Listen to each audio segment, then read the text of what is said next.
Thank you so much. Thank you all who have taken the time to join us here this afternoon, or shall I say at this point it's 6 o'clock, so it's officially evening. First and foremost, let me say that I'm Lorraine Cochran-Johnson. I serve as the Super District 7 Commissioner here in DeKalb County, Georgia. And thank you so much for joining us. The reason we are doing this town hall is because I want to ensure personally that I have done everything possible to ensure that you have access to the information and the resources that you need to survive the pandemic that we're now facing. Not only are we facing a health crisis, but also an economic crisis that is of monumental proportions. That being said, this evening, we will talk about areas of funding and resources in a variety of different areas. One being the Paycheck Protection Plan, also the Economic Injury Disaster Loan Program.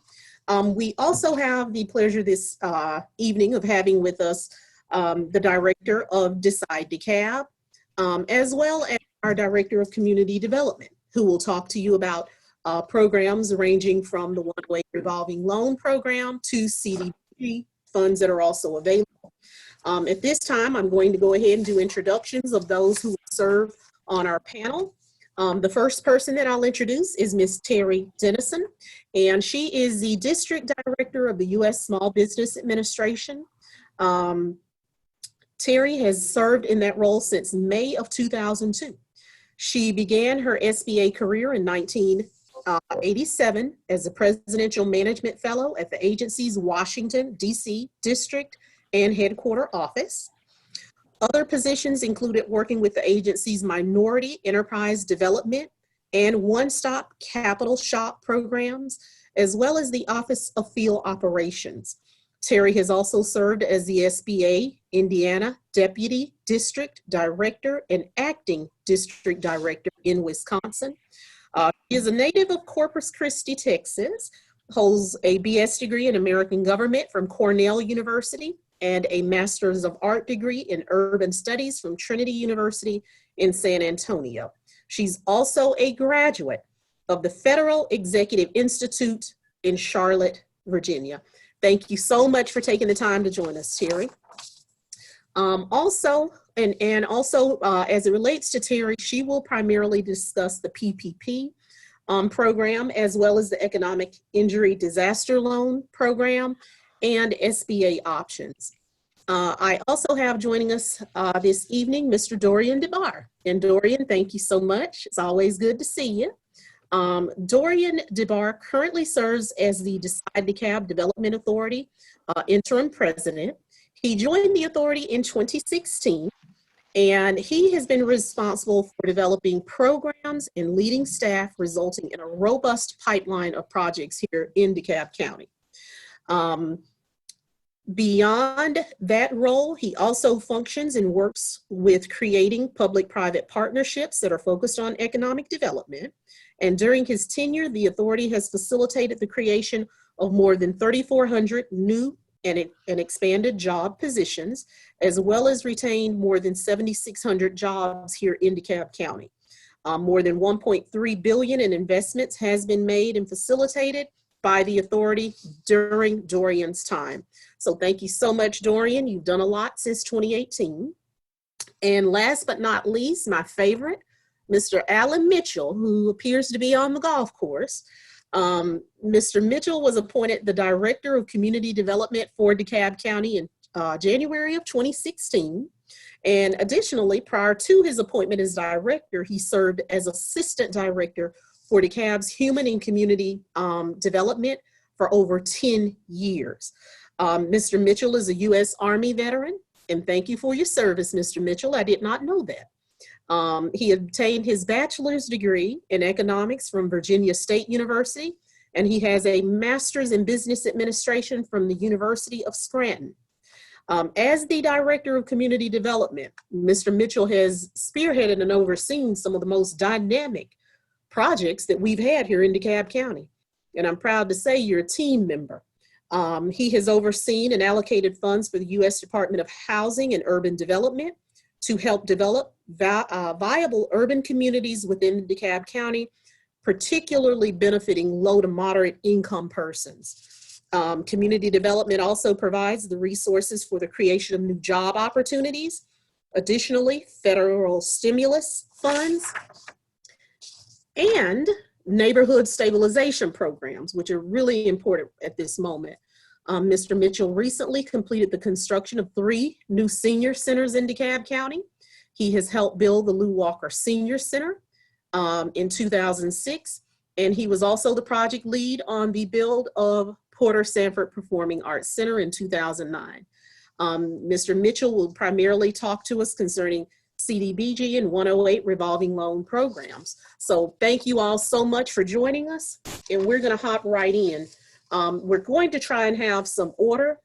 I did receive a list of questions, and I have been careful to do what I can to ensure that these questions will be answered throughout the course of this virtual town hall. So Allison, if you would like to load the presentation that was sent over from the SBA, then I am going to turn the floor over to the most competent and capable person that is on this call, particularly as it relates to the federal funds, and that is Ms. Terri Dennison. And Terri, thank you so much for doing this. I know that right now you are spread very thin because people are in need of answers and looking for direction.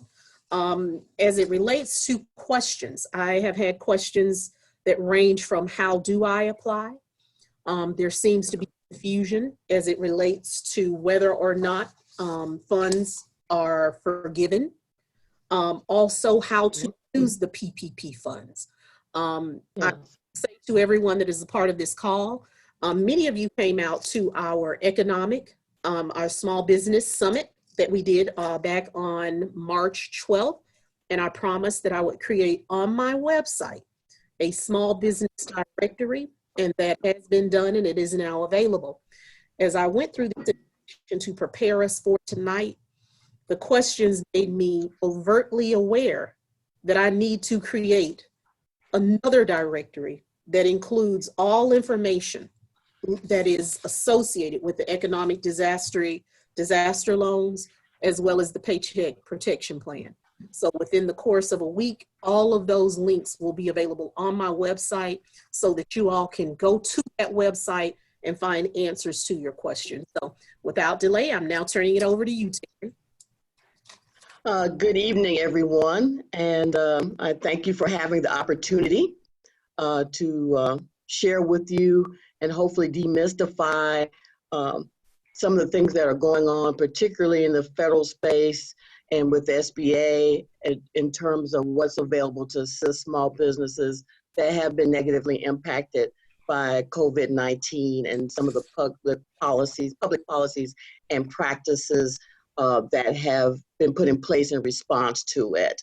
I'm going to focus, as was stated, on the Paycheck Protection Program, because that's the one that's probably been getting the most media attention, as well as the Economic Injury Disaster Loan.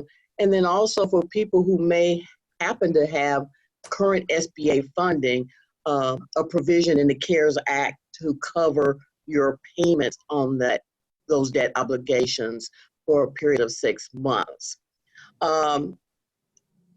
There's no words to describe what the last probably 6 to 8 weeks have been for us here. This is the first time really SBA has been charged with addressing an economic upheaval that is national in scope. Sometimes, through our disaster programs, there's localized disasters because of natural disasters or even because of something that is person caused, but it's local in nature and shorter in duration. This is the first time we've really had to address something on a nationwide basis with small businesses all at the same time. So a very Herculean task indeed. So I'm going to go ahead and see. And Terri, I'd also like to say, this was really important to me because one of the things that sometimes it seems I lost the PowerPoint, particularly as it relates to the federal level, When we assist our Fortune 500 companies, it is a bailout. But when it comes to our small businesses, it's almost treated like a handout. I feel that, a lot of our businesses have been left in a very adverse position at this time. And here in DeKalb County, proper and incorporated, we have 6,853 businesses had active business licenses as of March 1st of this year.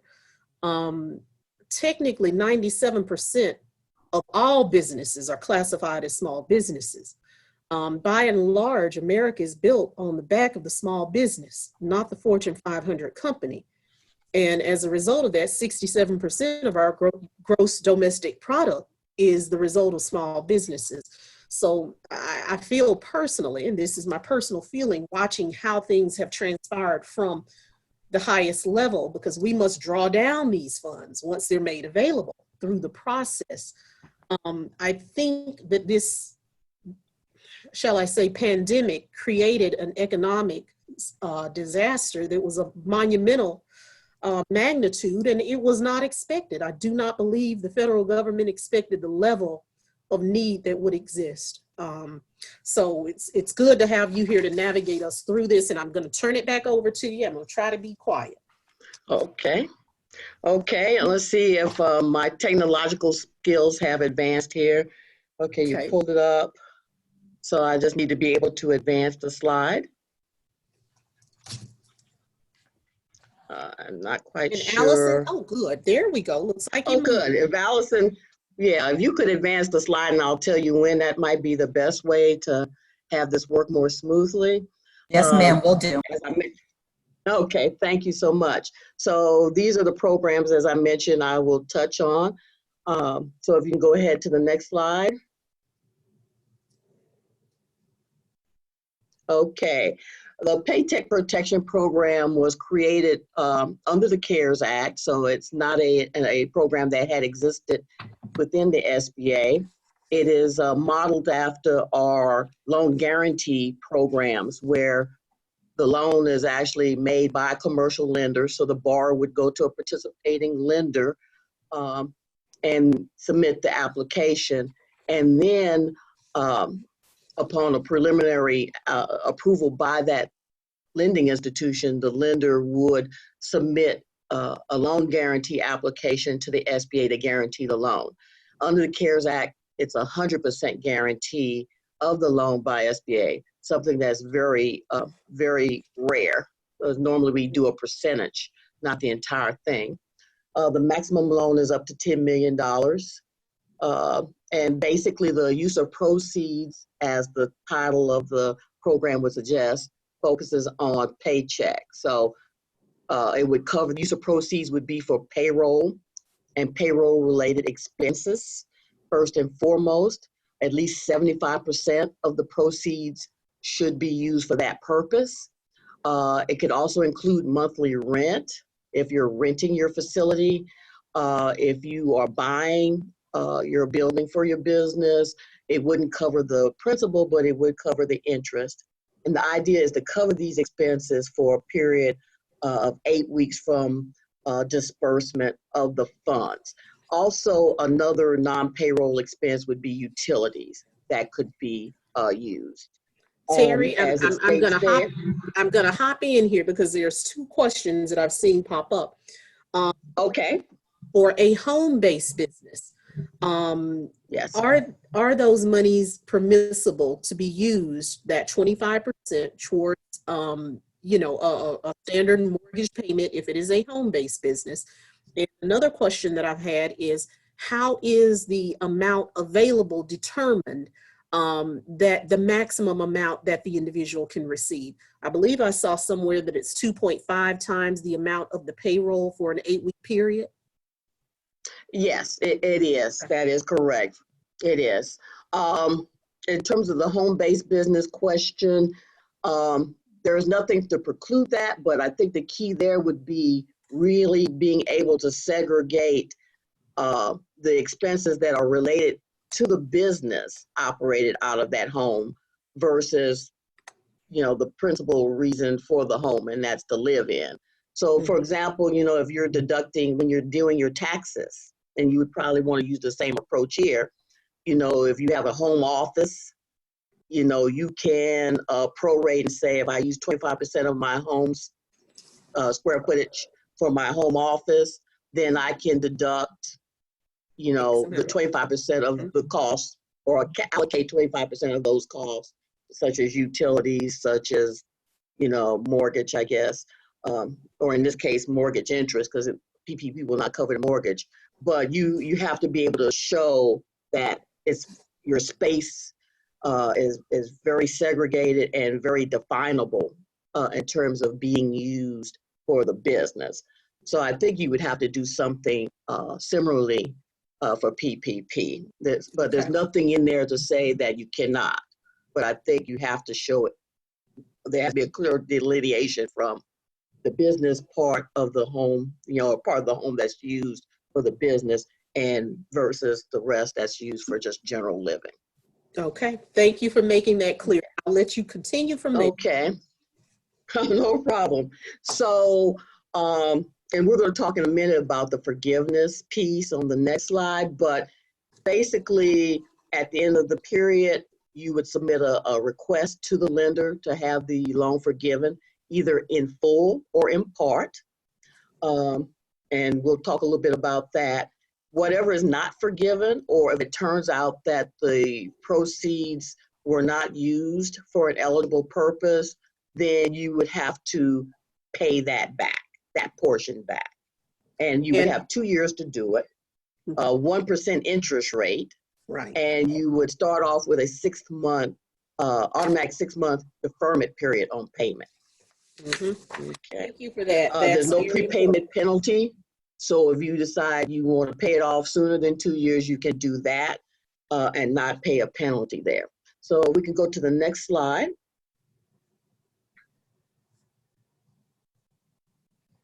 And I must say, Terri, back up. if you're successful with acquiring these loans, the 1% is the best interest rate I've ever heard. Yeah, it is. I think we need to go back one more slide, or maybe a couple more slides, actually. Okay, that's, up or going back. That's at the end.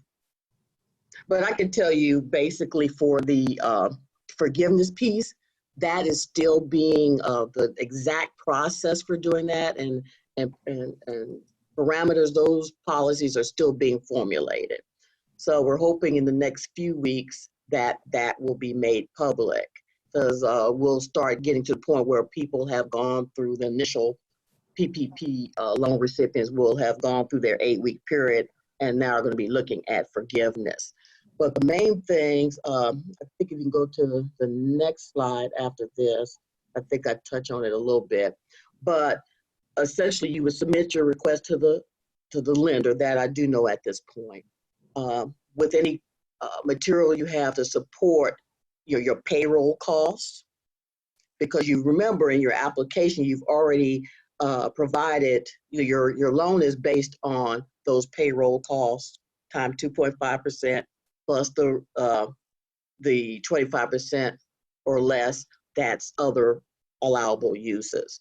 So you're going to have everything that will document what you used the loan for. And then determination will be made. They have 60 days, is my understanding, to make that determination as Understood. to whether the loan is forgiven in its entirety, or if not, which percentage is not going to be forgiven, and that will be the basis for the repayment of that loan.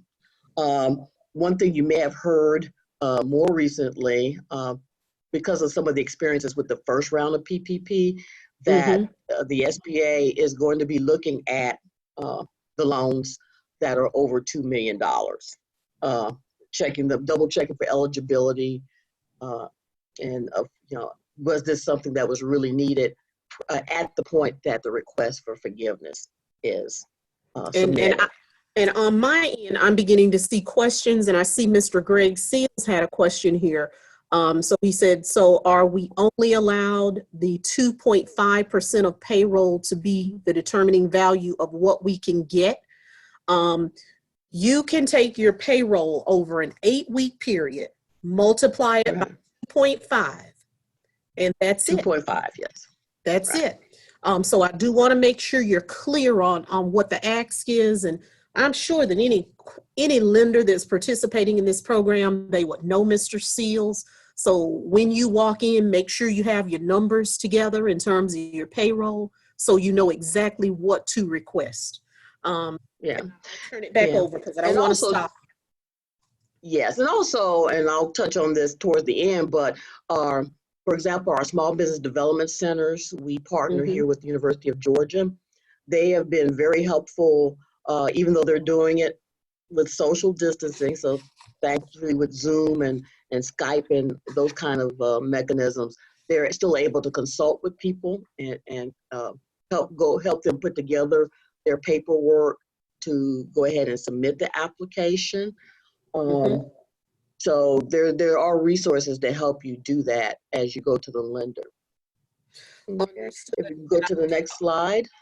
Yes, and Ms. Taylor. Okay, and that's basically. Taylor, I see a question from you, and we've already gone over, hopefully it is answered, how those PPP funds can be used, because you indicated you received them last week, but you couldn't find clear guidance. 75% of it should be payroll related, and the remaining 25% can be for utilities, rent, and so I will also post these answers online with quick links to help you all navigate. Give me until Monday to get that done, and I'll let you go ahead. And you were so gracious to share those questions along with who asked and their email addresses. So if there's something that I can't address at this point, we can definitely follow up. And then if anybody else wants, some additional clarification or something comes up after we're done, I'll give you information on how you can reach us. So if you go to the next slide, the economic injury disaster loans, and this is a change that happened literally on Monday, but just as a little bit of background, the economic injury disaster loans are not unique to the CARES Act. They've been around for decades as part of SBA's assistance to businesses that are impacted by a disaster. Like I said, normally it's like a localized natural disaster. This is the first time we've done it in response to a pandemic on a national basis. We had a round of funding on this program and on the advances that were exhausted, I believe, on April 16th.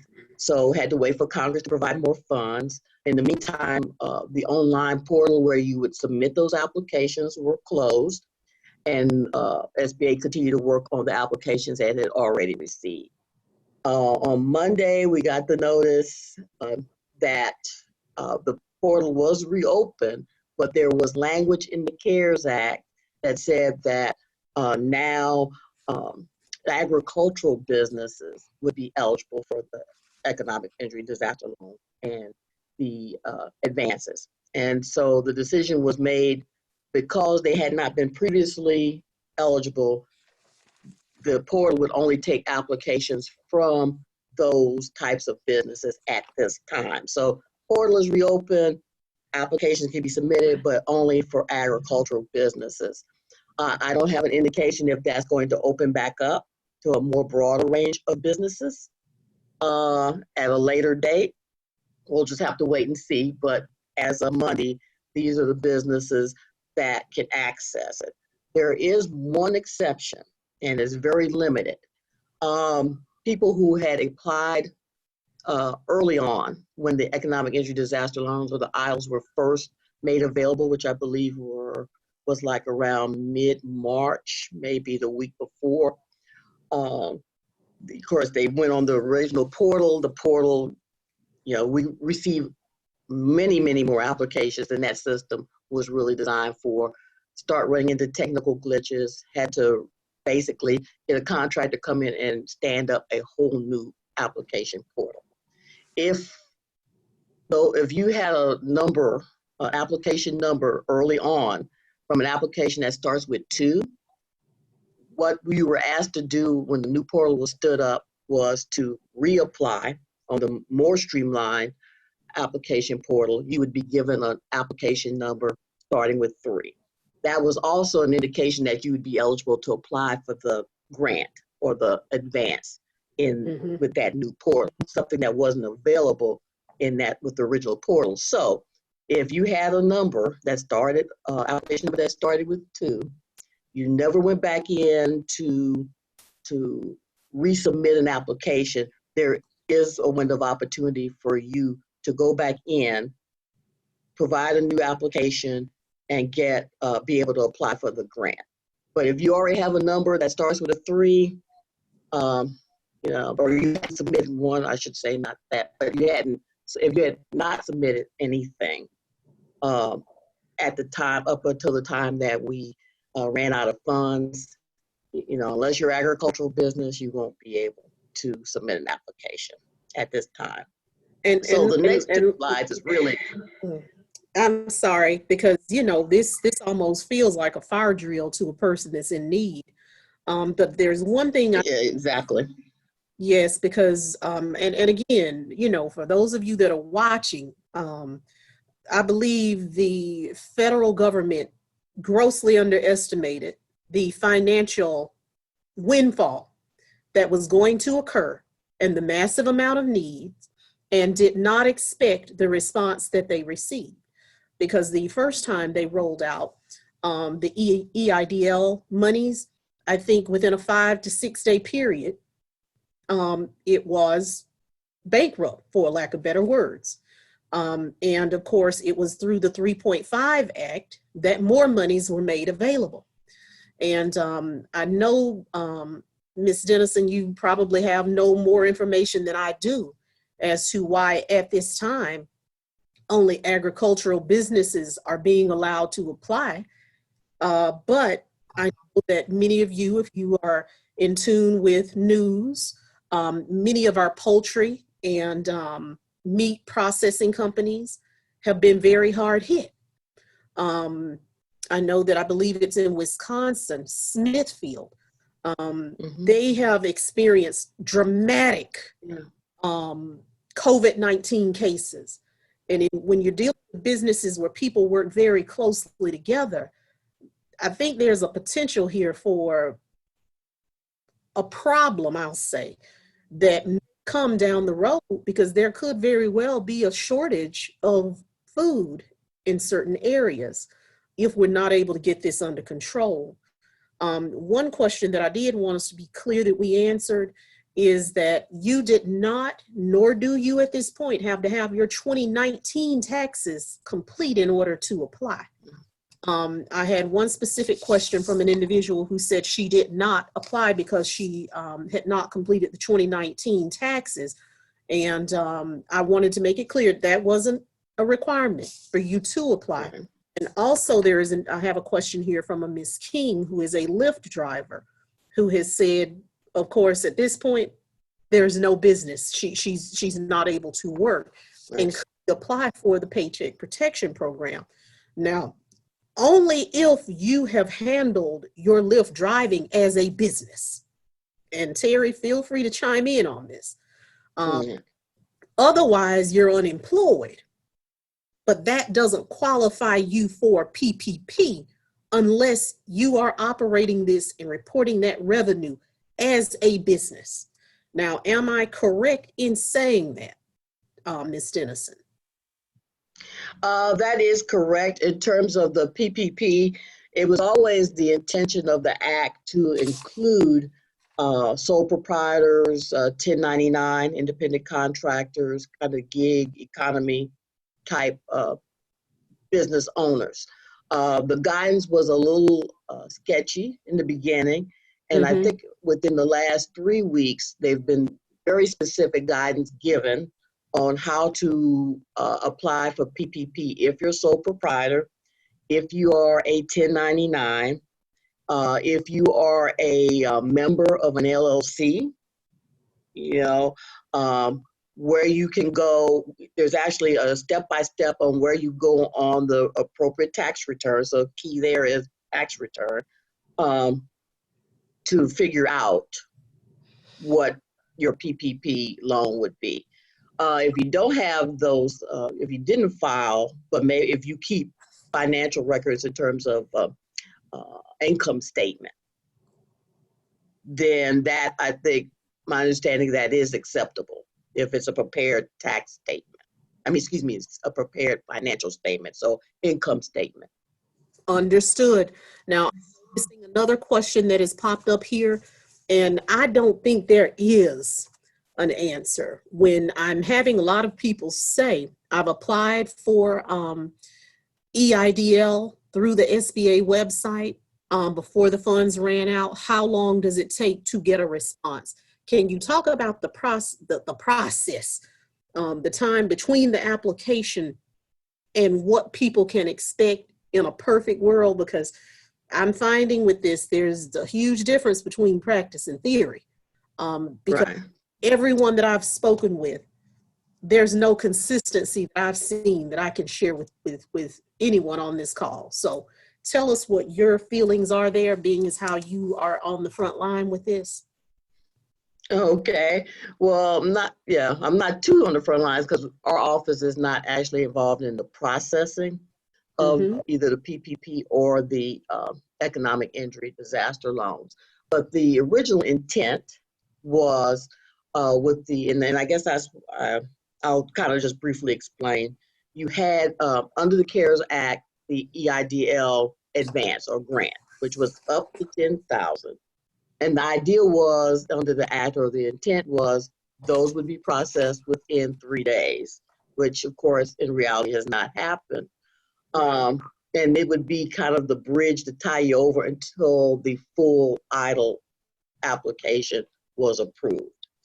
Once again, because the volume and the reality of the volume of applications that were received, and the limitations of the system that received them and would be required to process them, there was that difference there.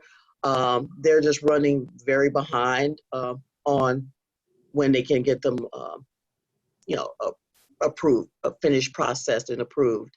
One thing that, in standing up this new portal that they kind of put together very quickly, it does not allow the borrower to go in and check status, which I know that's been very frustrating for everybody all around. We get a lot of calls and emails regarding the status.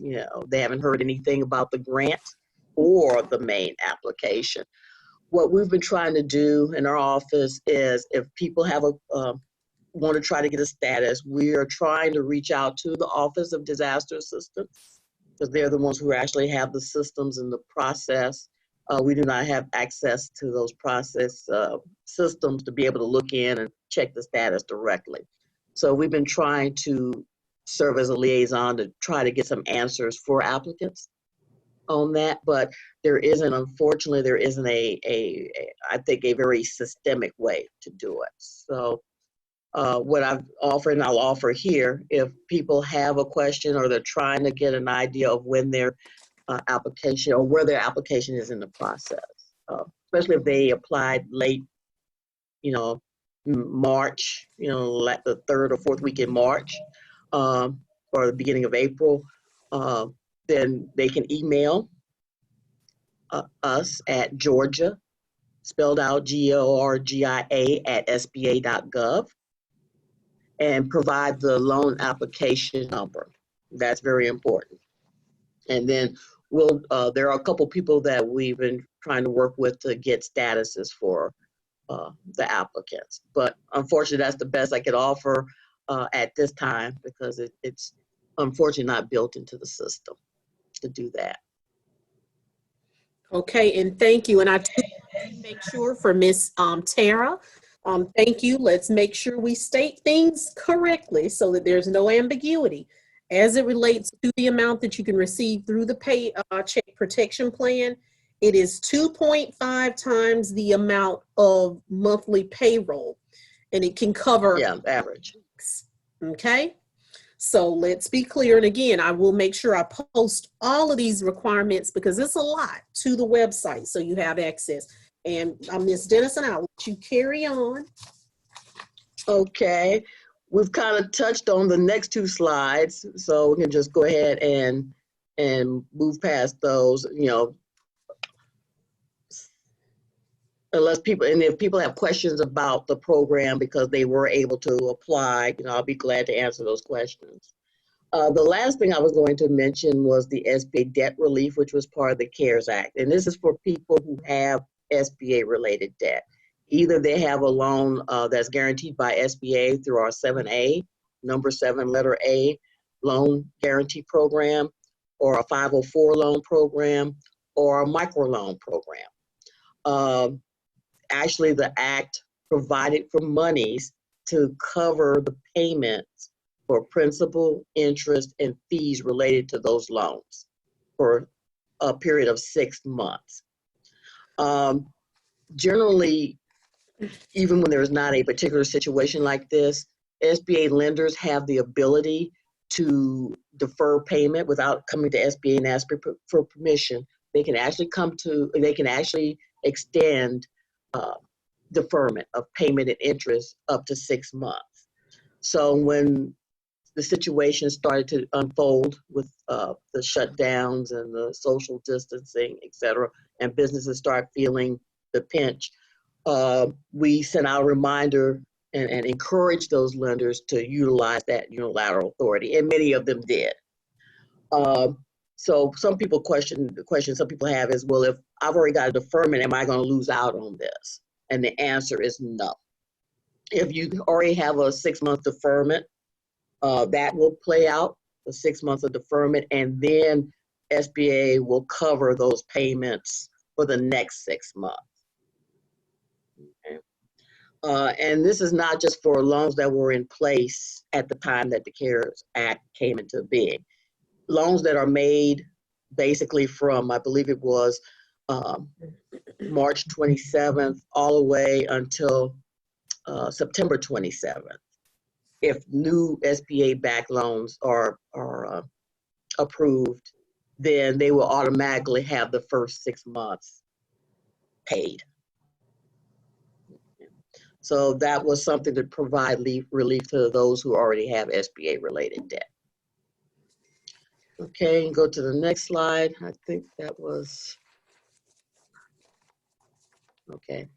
And this was just a reminder that I know money is very important to small businesses and the lifeblood of small business, but there may be other issues, technical issues that businesses are encountering because of the challenges from COVID-19 and the social distancing practices, the stay-at-home orders, et cetera. You know, how do I modify my business operations to address some of these non-financial and logistical issues? And just a reminder that these are resources that SBA back that can provide free one-on-one consultation, even though, as we always say, you've already paid for it through your tax dollars, so you're just recouping on your investment as a taxpayer. I mentioned UGA, Small Business Development Centers. They've been doing a lot of work with small businesses on this to just try to help them talk through, now that my business has been impacted in this way, what are some strategies I can do or utilize to get me through it? Of course, SCORE is our volunteer partner organization. We have 2 chapters, and they're both at work, even though they're using, like I say, Skype and Zoom calls, et cetera. They are still providing counseling and training to small businesses, our women business centers, and then our veteran business outreach center that focuses on veteran-owned businesses.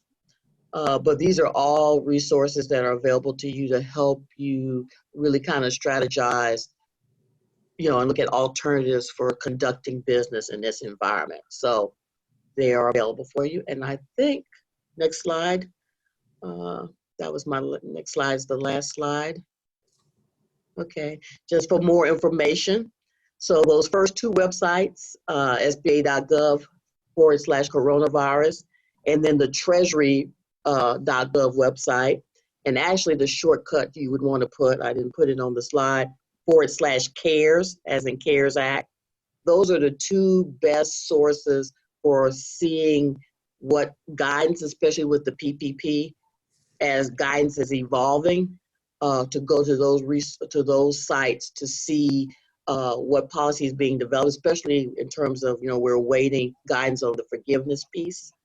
But other questions, like some of the questions that have been asked today, they keep a running tab on the Treasury website of FAQs, frequently asked questions, and come up with policy to try to address those questions. Our resource guide, if you want to have an idea of who to reach out to as far as some of the resource partners I mentioned, you can find it on our website, sba.gov/GA. That's the Georgia District website. The Small Business Resource Guide is there, and it has what our resource partners, who they are, or how you can reach them. And then, as I mentioned, if you have other email or other needs to communicate with us, we're all working from home, and we find it a lot easier for people to email us at our general mailbox, georgia@sba.gov, because we'll track those requests and try to get them responses. And that was it. Okay, well, thank you so much. And let me say, due to the massive amount of questions we've received, I do want to be sensitive of time and not interrupt so we're able to get through all the presentations, because as it relates to the economic injury relief monies, beyond that, there are funds and programs that we've had here in DeKalb County that are available and remain available. So I want us to have as much of a full scope as we can. What we will do is take all of these questions, Allison. I'm assuming there is a way to capture these, and we will type responses to them. And if necessary, if there's something we cannot answer, we'll send them to the appropriate parties. The next person that we have who is going to join the conversation will be Mr. Alan Mitchell, the Director of Community Development. I know personally, Mr. Mitchell, you work with the CDBG funds that are available through DeKalb County for small businesses and a variety of other products. I know you also work with the ACE Loan Fund as well. If you will, can you give us an overview, and is there a presentation also, Allison, that will be loading for Mr. Mitchell? Yes, there is. Okay, great. So there may be just a moment of transition here, and then we will go into these funds, because these funds are available, Mr. Mitchell, year-round. These aren't funds that are particularly associated with or the result of COVID. These are resources to help increase and stimulate business within DeKalb County. And of course, Dorian Debar will be up next, who will talk about everything from incentives to abatements, tax abatements, and other programs that are available here in DeKalb. So, Mr. Mitchell, I'll let you take it at this time. Thank you, Commissioner, and I hope you guys can hear me very well. It's always a delight to be with event with the Commissioner. I appreciate her passion, vigor, and enthusiasm to serve DeKalb citizens. So I'm always delighted to be involved with programs that she is spearleading. I love her leadership. As the Commissioner said earlier, we have ongoing programs that we have in place, and we love economic development. So this brochure that you're seeing is one of the many things that we do, which is the DeKalb Small Business Loan Program. We appropriated so far with the help of the Commission staff, the Commissioner, Lorraine Cochran-Johnson, amongst 6 other commissioners. We've gotten a fund up to about $1.1 million that we can lend to potential small business owners within DeKalb County. Currently, pre-COVID, we still have a balance of about $550,000 that is available for businesses that would love to apply. We use a front-end process. When I say front-end, which is an underwriting company, it's a CDFI. And what does CDFI stand for? It's Community Development Financial Institution. It's someone that's recognized as being preeminent in the industry to provide services. And so ACE, Access to Capital, is a company up in Cleveland, Georgia. If you ever want to go up into the mountains of Georgia, I invite you to go up there. But it's a lovely place. And social distances up there has always been propagated because they're so far apart. It's really up in the country. But I've been up there a couple of times to visit this company, and we hired them to do our front end portal work with providing loans. So on the brochure, which we have copies of, you can see how to apply for loans. But they tend to focus on various aspects to having a business propagate themselves. The most significant thing that you'll find if you learn about business implementation is that capital is always the nemesis to businesses. They tend to fail because of capital, amongst other things. Most people that start businesses have a knowledge or some sense about the widget and or the businesses you're getting into. Otherwise, you wouldn't get into that. But what tends to happen is if working capital tends to be a shortfall, and to the extent you don't have working capital, it tends to decimate your business and you don't survive. It's just that simple. So you go to business school, you get an MBA, PhD, or you can just go to high school. It doesn't really matter. Most people will tell you that that's the fundamentals of business. You need capital to operate. So this program was geared to provide capital for small businesses, but we have not had a lot of people apply. It does require some restrictions with regard to being collateralized or a term bankable, which is you have to put up assets to secure the loans. And so I'll take you through the aspects of the program. Allison, if you can go to the next slide, it gives you some of the speeds and fees and fact sheets with regard to the loan. So this program has been in existence for quite some time. The maximum interest rate is 5%. The amortization period is 7 to 10 years, and the minimum amount is $15,000. We chose not to go below $15,000 because of the administrative work associated with it, and we capped it at $35,000. We have had programs previously in place for years where we got up as high as $50,000 for each business owner. So that's kind of where we are today. There is some flexibility with regard to those parameters because of COVID. So we do recognize that there's a need to do that. But the brochure gives you a sense of things we do for eligible borrowers and things that are not eligible. The segment of the program is two-faceted. One, startup businesses and businesses that currently exist. So if you're a startup business, we'll love to help you. If you're an existing business, also we embrace you. And the requirements are obviously different from a startup business than would be someone that's been around for a decade trying to help businesses within DeKalb County. It's just there's a different requirement with regard to submitting information. But we welcome all to apply. The brochure also tells you exactly where to apply. And it's you can see that is aceloans.org /DeKalb county RLF. And we get these, this brochure is probably on the commissioner's website. It's also on our website, which is under the DeKalb County government, under the departments. My department, again, is community development. So you can go there and take a look at the brochure and apply. So that's kind of what we have in place. However, the big however is something that has been announced, and I'll give you that tonight. HUD has been able to provide additional funding specifically for COVID-19, the pandemic.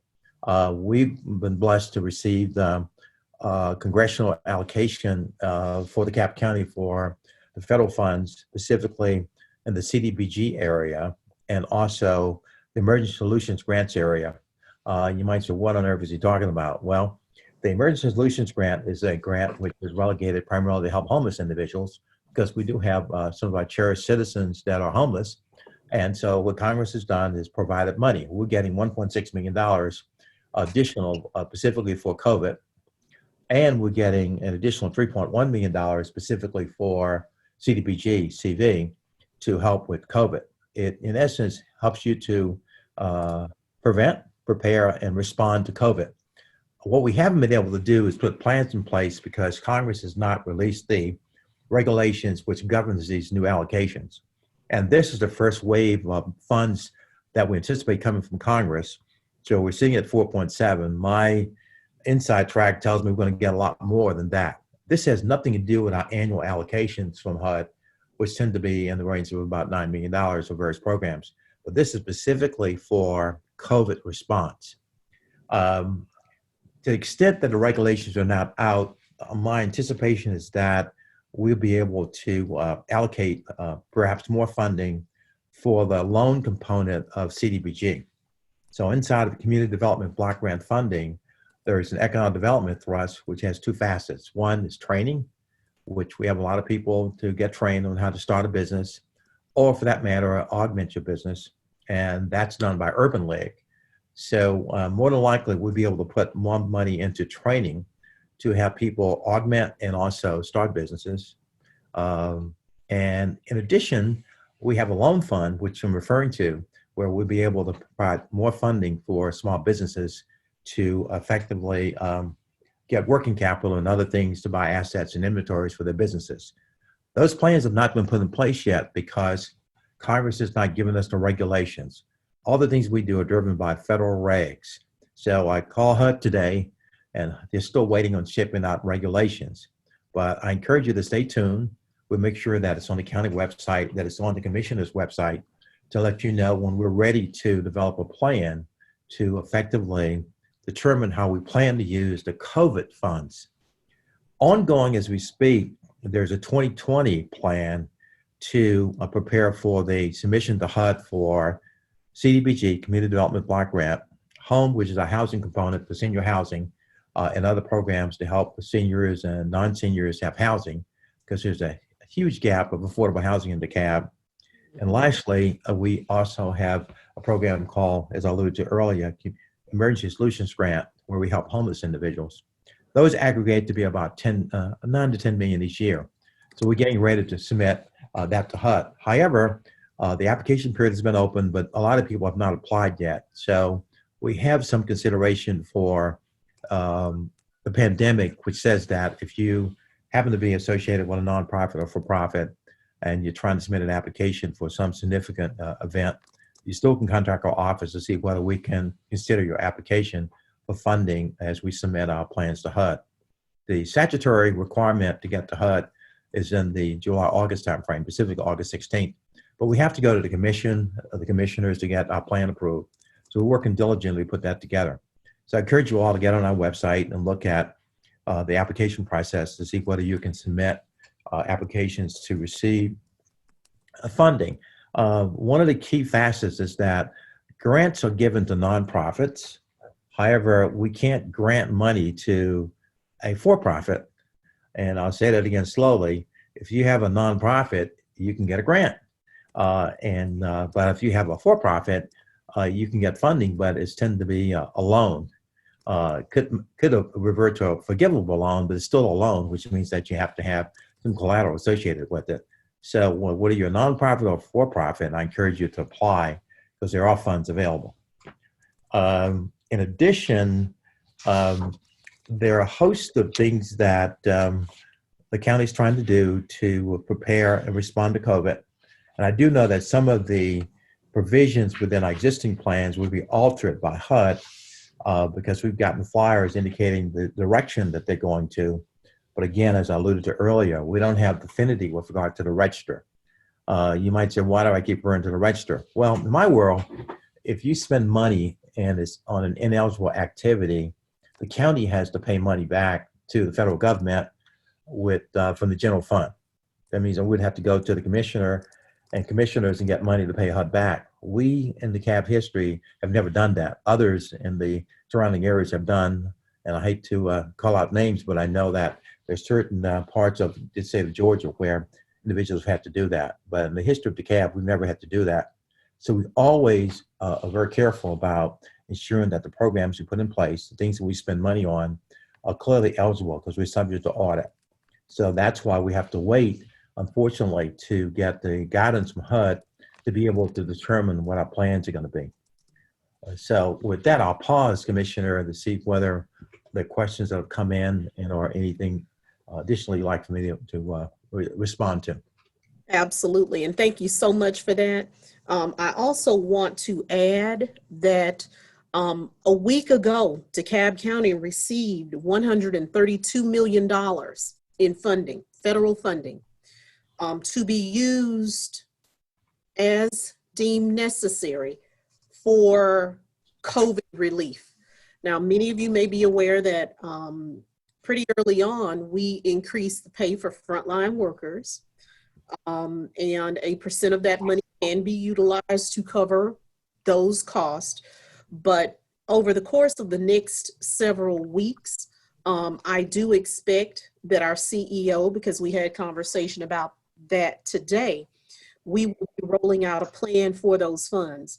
And I specifically have asked that a large part of that $132 million is associated or used for business stabilization within DeKalb County, as well as for small business startup and loans, because it is very evident that many of the businesses that existed will not be able to survive, not even with CARES and PPP.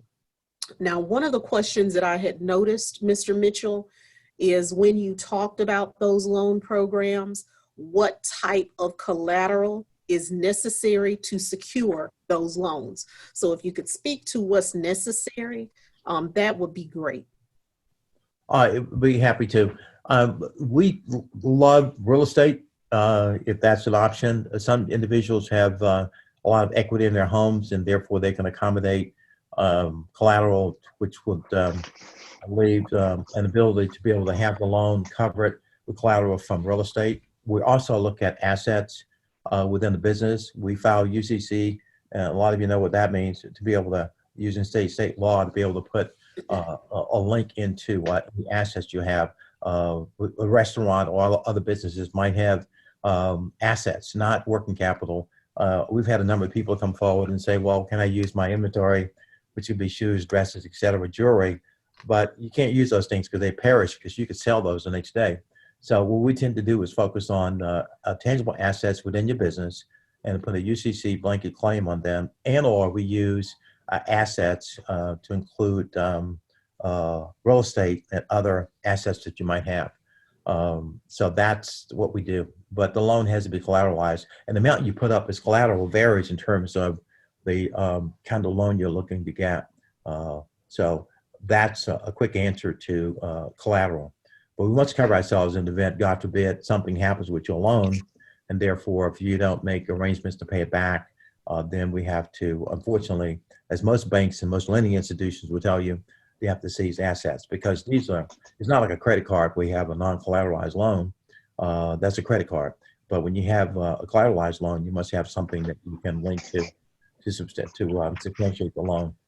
So I hope that helped with the answer. Yes, and one other thing too, because I know that there's a big difference. The ACE loan program, can you give the dollar amounts that are available specifically for that program? And then I want to engage you as well, because I know with the 108 revolving loan, that allows substantially more money than does ACE. So Mr. Mitchell, if you will talk about the dollar amount, because I've had a question here as to how much can be received through ACE. The first proviso is that the loan program we have is a DeKalb County Small Business Loan Program. We engage ACE to be able to provide the upfront underwriting, pulling credit, running assets, filing and other aspects on the loan. So we use them as a contractor to facilitate our end. The decision is made in my office with regard to recommendations from ACE. So they do all the front end efforts.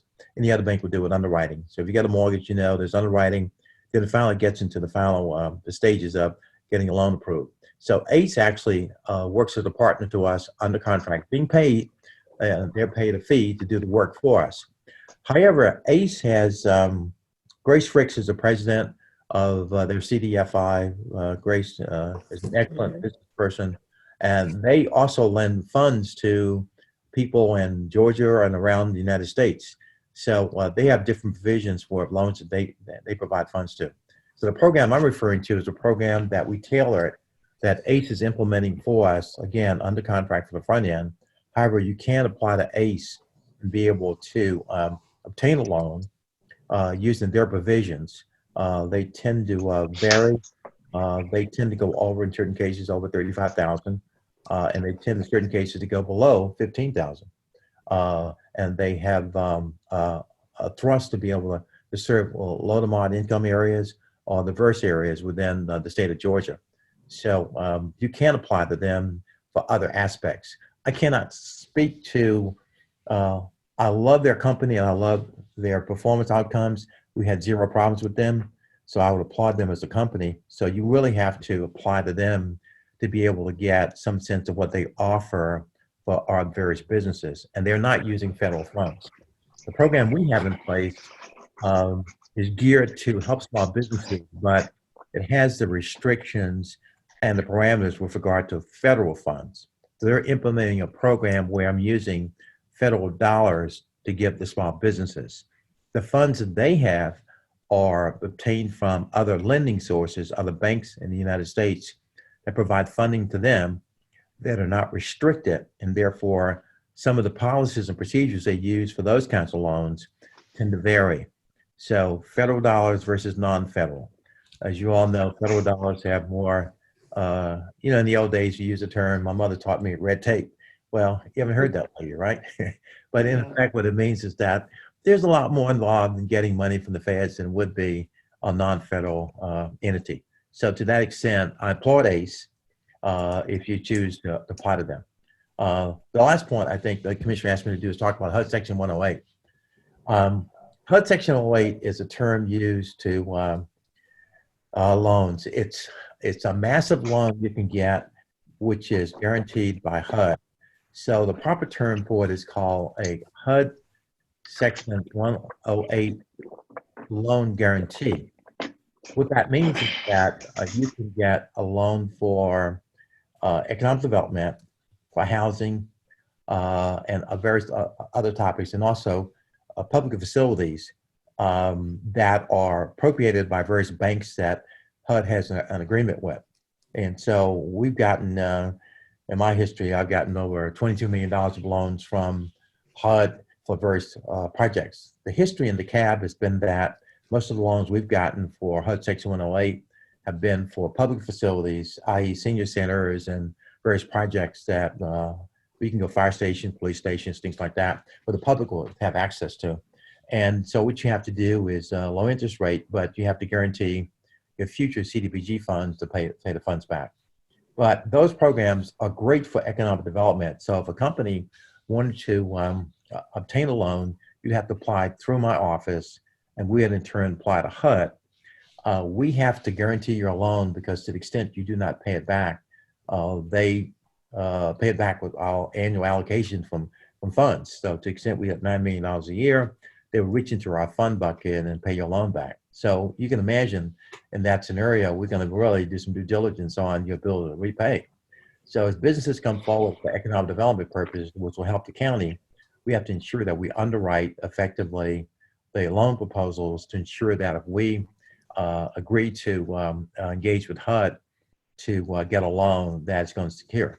Now, our credit line is 5 times the annual allotment for CDBG. So where we get about $9 million, the CDBG component of it is about $6 million. So 5 times 6 is 30. So we have about $30 million credit line that we can tap into.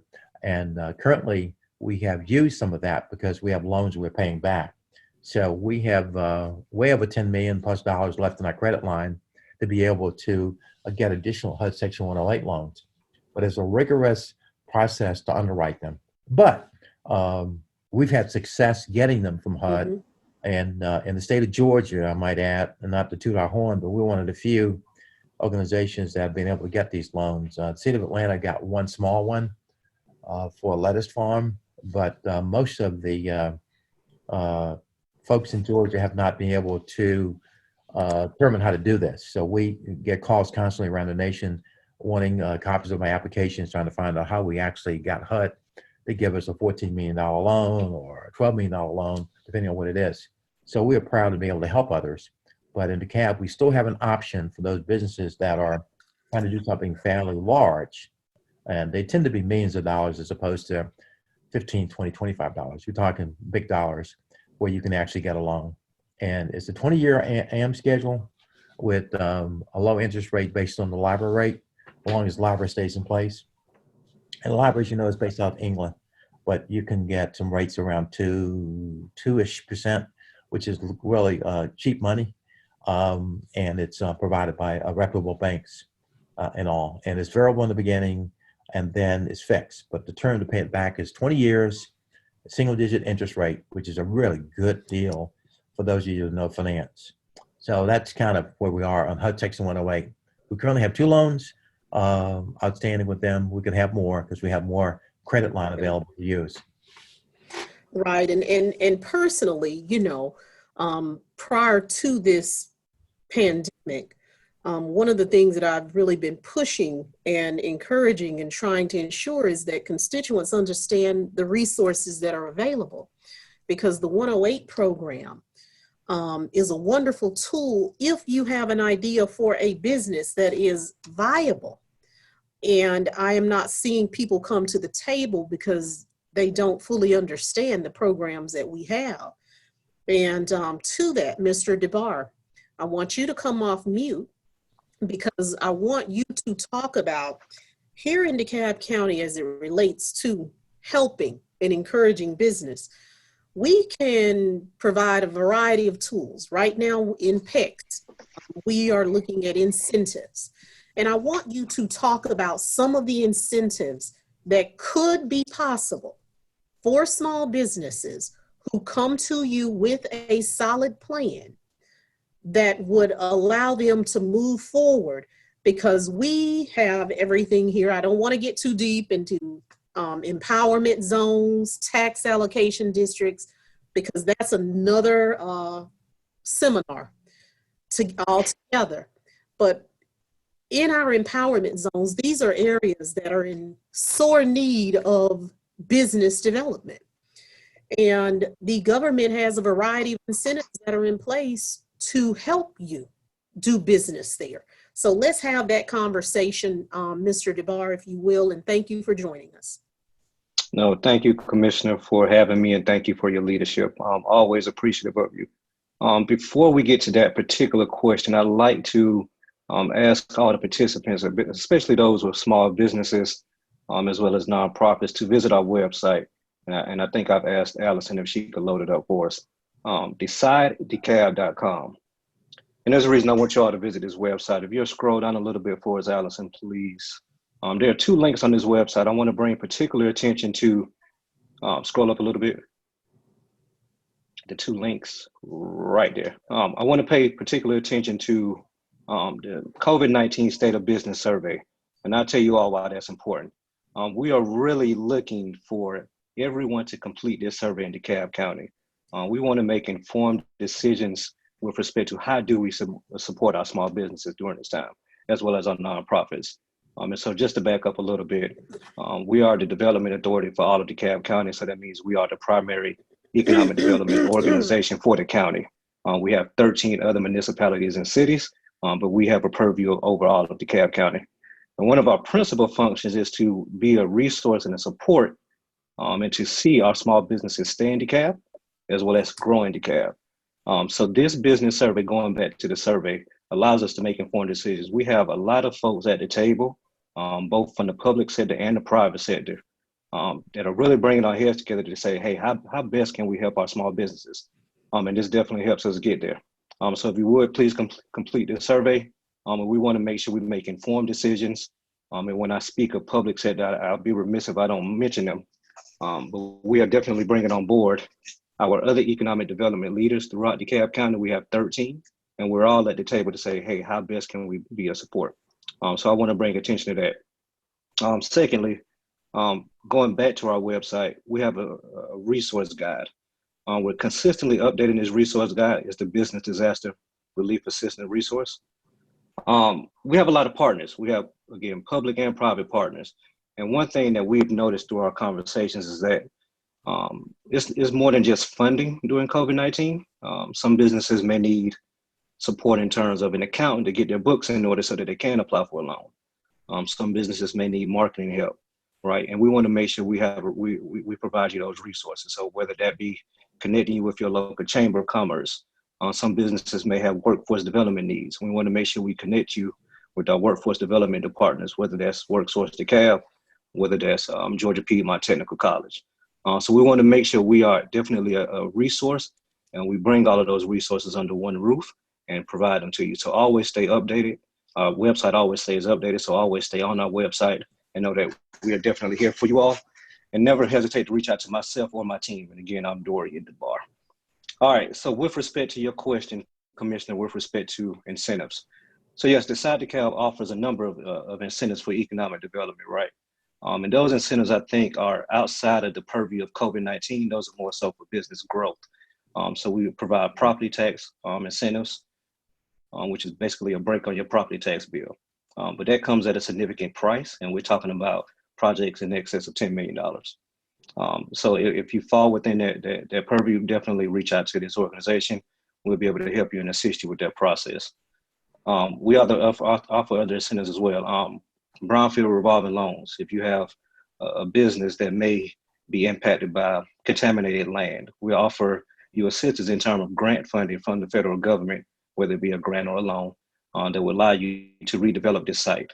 We recently closed $1 million in these loans, one in Kirkwood for an atomic development, which is a mixed-use development for a movie studio, and another on Covington Highway for a redevelopment project in an amount of $200,000.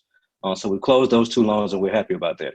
And we also offer other forms of assistance. So we'll connect you with state opportunity zones. We have a couple in our community, and that's whereby when you open up a new business and for every employee that you employ, you get a $2,500 tax credit, state income tax credit. And that will be in effect for 5 to 10 years, and you'll get that credit for every single employee. So you hire 10 employees, 10 times $2,500 to $25,000 state income tax credit. Also, we have, to your point, we have tax allocation districts, and we have also federal opportunity zones within the county. And to your point, that'll be a larger conversation that we definitely don't want to have on this webinar, but that is definitely a resource. We want you to know that we're here for you in terms of that. So that's for our economic development efforts, and that's always tools we have. But again, I think for this conversation, when we speak to COVID-19, I want everyone to know that we're working on programs that complement other programs that are already out there. SBA funding. Alan Mitchell mentioned a lot of programs that he has through community development. So the programs that we roll out as an economic development organization in partnership with our other cities, 13 cities throughout DeKalb County, we'll make sure that we fill a gap that we definitely see and definitely as the business community needs. So again, stay tuned to our website and more will be forthcoming on that front. But again, it starts with you all letting us know what you specifically need. We can make decisions based upon these calls. We can make decisions in the vacuum, but I want to make sure that we're informed and we hit the right nail. So with that, if you have any further questions, Commissioner, I'll do my best to answer. Okay, I do still see, we've had a lot of questions that have come in online, and I have done my best as we sat here to try to answer some.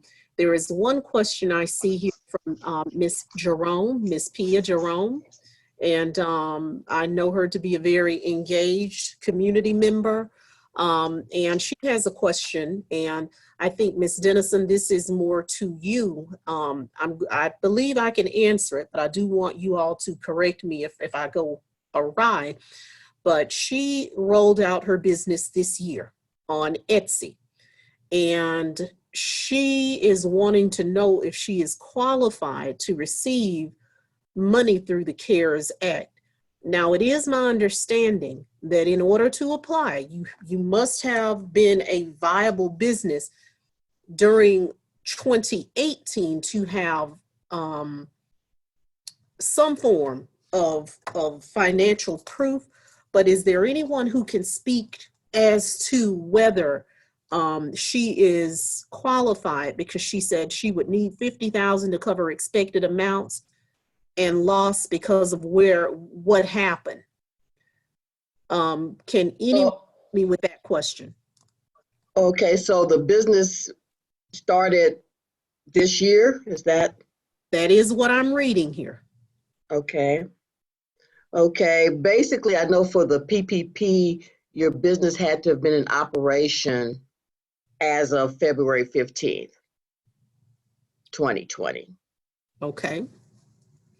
So in that event, that means, Ms. Jerome, you may be qualified to receive funding. So we will make sure that you have the proper link that is necessary I'm going back through more questions here. And Allison, feel free to chime in because it's a little difficult to see all this, even with my big glasses. Sure, Commissioner. We did have one question that came in on Facebook Live. We did have a question that came in on Facebook Live, and the question was about opportunity zones. And I don't know if maybe Mr. Mitchell could speak to that, but they wanted to know specifically, did District 7, which is the Commissioner's District, does she have opportunity zones through HUD or empowerment zones, they also said? Yes. The answer And is Dorian? Oh, I'm sorry. Go ahead, Mr. Mitchell. the answer is yes. We have about 16 opportunity zones. It can be confusing because there are state opportunity zones, which give it the $3,500 tax credit, but also there are federal opportunity zones, which are for businesses to effective over a period of time wipe out their taxes. When I say wipe out, you need a good accounting firm to be able to do that. But people that earn a lot of money can propagate their businesses in opportunity zones. So we have 16 in DeKalb. Some of them are in Super District 7. A number of them are in District 4. But in the Commissioner's District, there are some that overlap 4 and 7 and all. The Commissioner has in her possession her staff. I've provided them maps and all that, and I'll do that again to you can share with the community about where they are. So they do exist, and they're very lucrative for large businesses. What I haven't found is small businesses taking advantage of that, but only use it if you can help with low to moderate income individuals, help with economic development, but more importantly, you're incentivized because you can defer your tax liability with regard to significant profits that you've made. So that's sort of the adage of having opportunity zone. It helps everybody, but you're incentivized to go there because of the tax advantages you get. On the federals are determined not by the state, by DCA, but they're set in place by the HUD and Department of Commerce, looking at the census tracts in terms of income of people there, poverty levels, things like that. So they tend to be areas where have a high poverty rate. The poverty rate in the nation is 17%. DeKalb, unfortunately, has a couple of digits above the national average, which is about 20% poverty.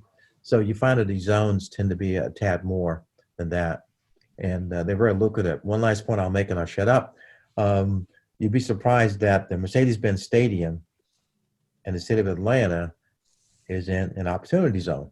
So you can imagine businesses that are there are taking advantages of the federal opportunity zones, not the state, but federal, and that the Mercedes-Benz Stadium is actually built in an opportunity zone. And that's one of many that the city of Atlanta has.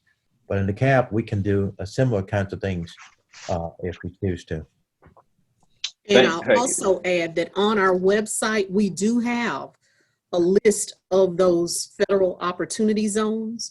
My website is www.commissionerlorrainecochran-johnson.com.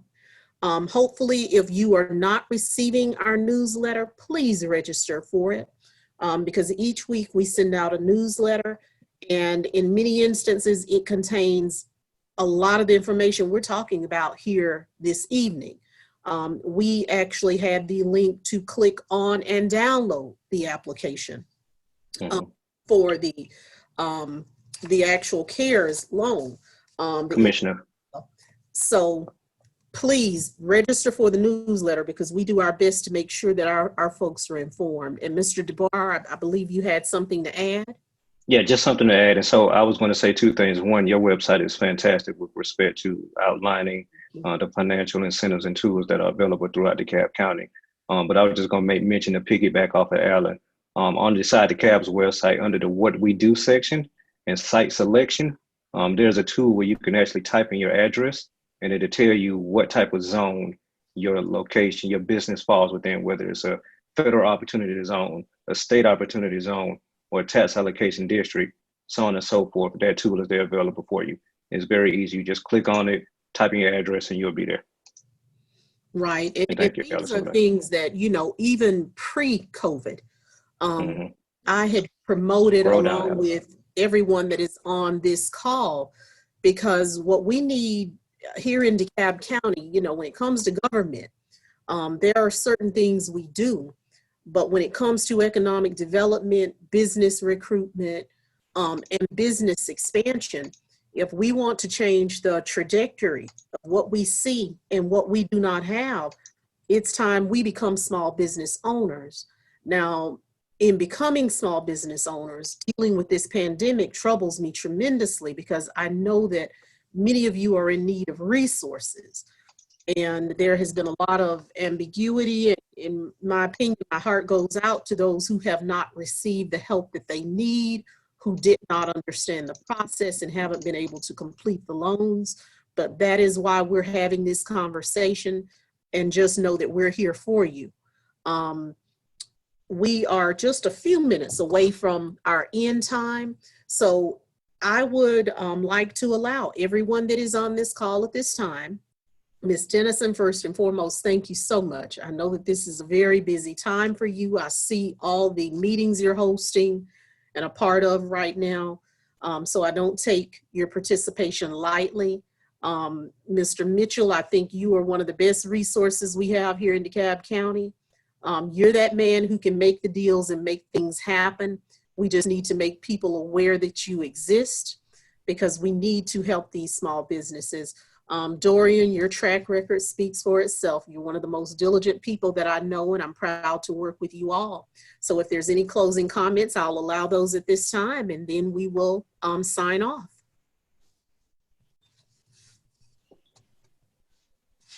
I'll say, You Go want to ahead. go first? Ladies first. Ladies first.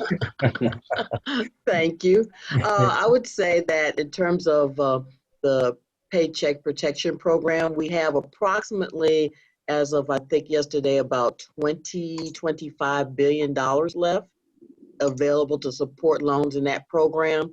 So definitely, if you've not taken advantage of it, this is the time to do so.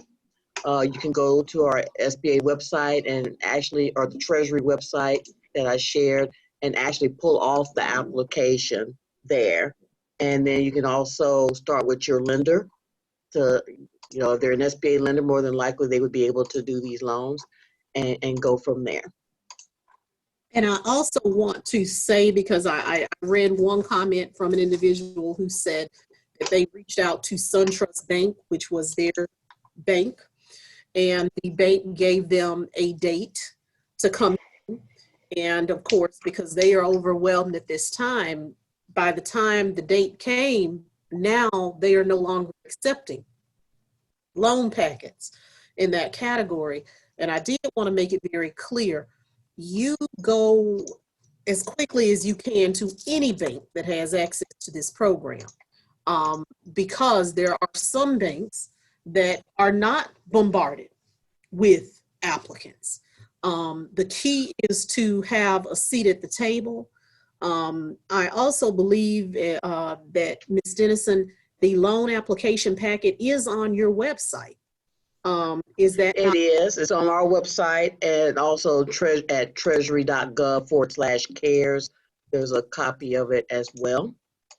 And what I'm saying to those that are listening, without delay, download the packet and complete it.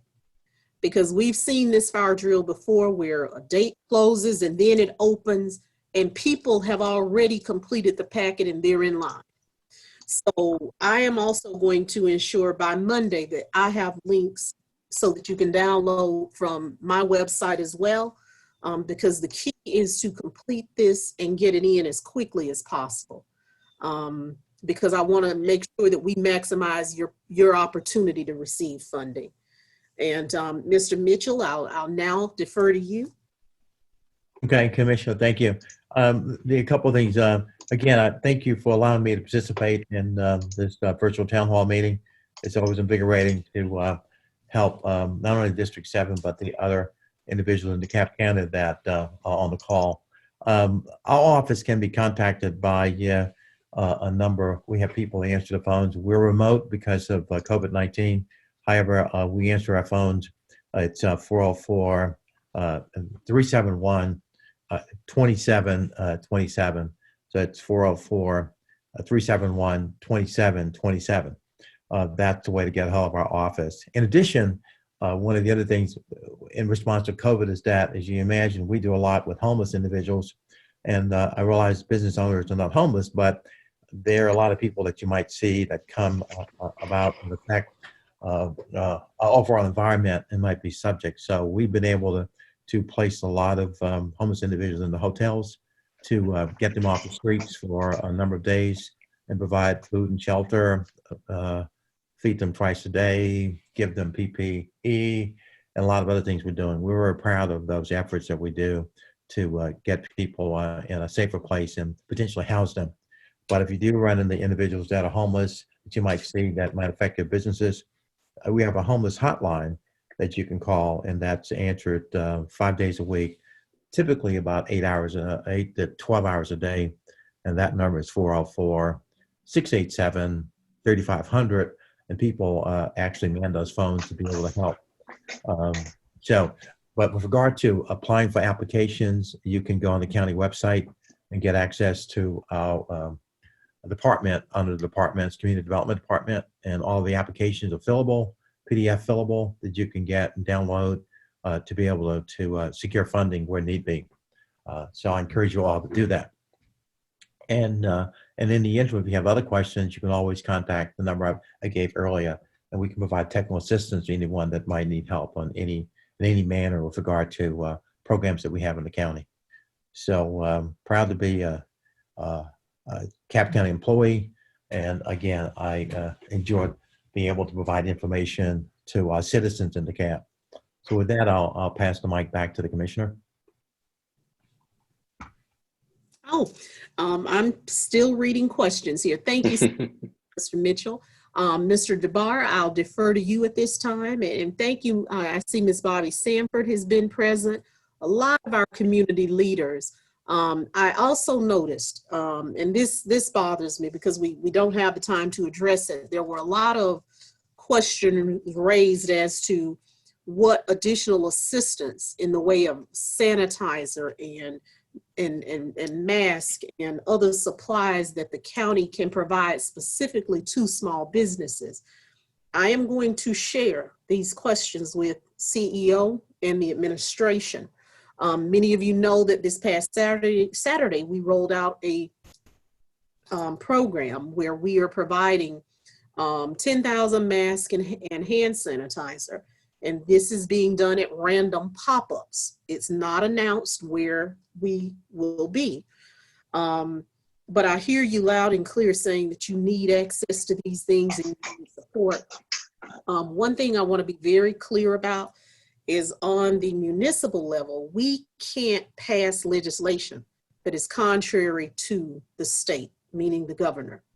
You know, there has been lots of dialogue as to whether or not we're moving too fast towards opening up business.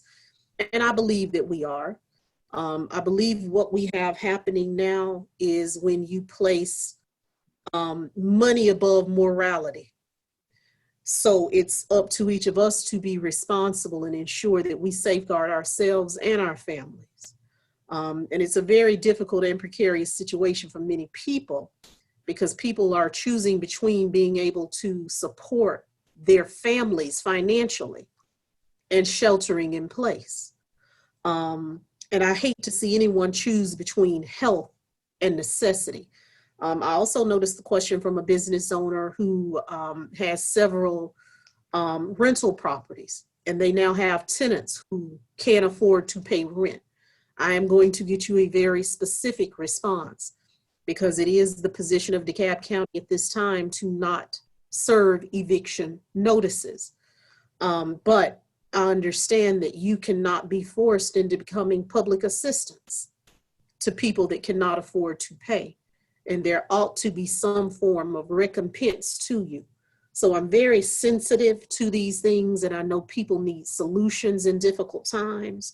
So do expect me to respond to them all, because I don't want us in our communities to become sacrificial lambs. Just today, I pulled down the data, And for everyone that's watching, because the bulk of you are DeKalb County residents, I'm sure, the zip code 30084, 30083, 30058, 30034, and 30032 remain the zip codes with the highest known cases of COVID-19. I always say that, you know, you have to tell people the truth. When you look at these numbers and you look at the data and you look at the statistics, it was really alarming to me. I knew that the African-American community had been disproportionately affected, but to find that over 80% of the known cases are African-Americans was startling. It still remains a fact that those top 5 zip codes have the highest concentrations of African-Americans in DeKalb. So please be aware. Please know that this is a very serious situation that we're dealing with. And just know that I remain, and I've always been and always will be, as long as I occupy the 7th seat, committed to doing whatever I can to help you all, because we are in this together. And now, Mr. Debar, I'll let you bring the final remarks this evening, and I apologize for that. Oh, no apologies, Commissioner. All right. I just wanted to say thank you again for allowing me to take place on this call here. Thank you to Alan and as well as Terry and Allison. But I just want to reiterate a point. Please visit our website, decidedecalb.com, and complete that business survey. That would definitely give you a voice and definitely empower the business community as we look for real solutions. And it allows us to take the results of that survey and pass it along to our partners to have really thoughtful conversations. So again, hit that website, fill out the survey results. And beyond that, one of our core functions as Decide DeKalb, each and every single day, we are here for the business community. We want to hear what your needs are, what your concerns are. That was before COVID-19, and it'll still be that after COVID-19. And we do that in a way so as to ensure DeKalb County is a place where folks want to do business, where folks want to grow their business, and where folks want to expand. And we want to be a partner in that expansion and a part in that growth. So make sure you always utilize us as a resource. If you didn't know about us before, please visit the website, and please don't hesitate to reach out to someone, myself, or a member of my team. And thank you, Commissioner, again. Oh, thank you. And let me say thank you to Miss Allison Slocum, who has remained anonymous, and my chief of staff, Dr. Leah Davis. I couldn't do what I do without you. And also to JP Phillips, who's my constituent liaison that many of you see out there in the community doing what JP does. I thank you all so much. And from the bottom of my heart, I love my community. I love DeKalb. I did not expect COVID. I had such high expectations for things this summer because we are making tremendous progress here. But again, to you and your families, be safe. We're here to serve you, and you reach out to us if we need you, if you need us, because we need you all to be safe. So thank you so much, and everyone have a good night, okay?